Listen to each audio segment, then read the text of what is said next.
King George I and his son, the future George II, had one of the most openly hostile relationships in British royal history. George I became king in 1714 after the death of Queen Anne, even though he was born and raised in Hanover, Germany, and spoke very little English. He relied heavily on German advisors and spent long periods away from Britain, which already made his rule unpopular. His son, George Augustus, expected a major role in government, but his father deliberately excluded him from power.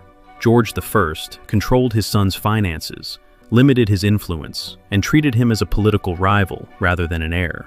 The conflict turned personal in 1717 at the baptism of one of George II's children. A public argument broke out between father and son over who should serve as godfather. The dispute escalated so badly that George I had his son arrested and expelled from the royal court. George II and his wife were forced to live away from the palace, and even more brutally, they were separated from their own children, who remained under George I's control. This was not just a family feud, it was a calculated move to weaken his son's political standing.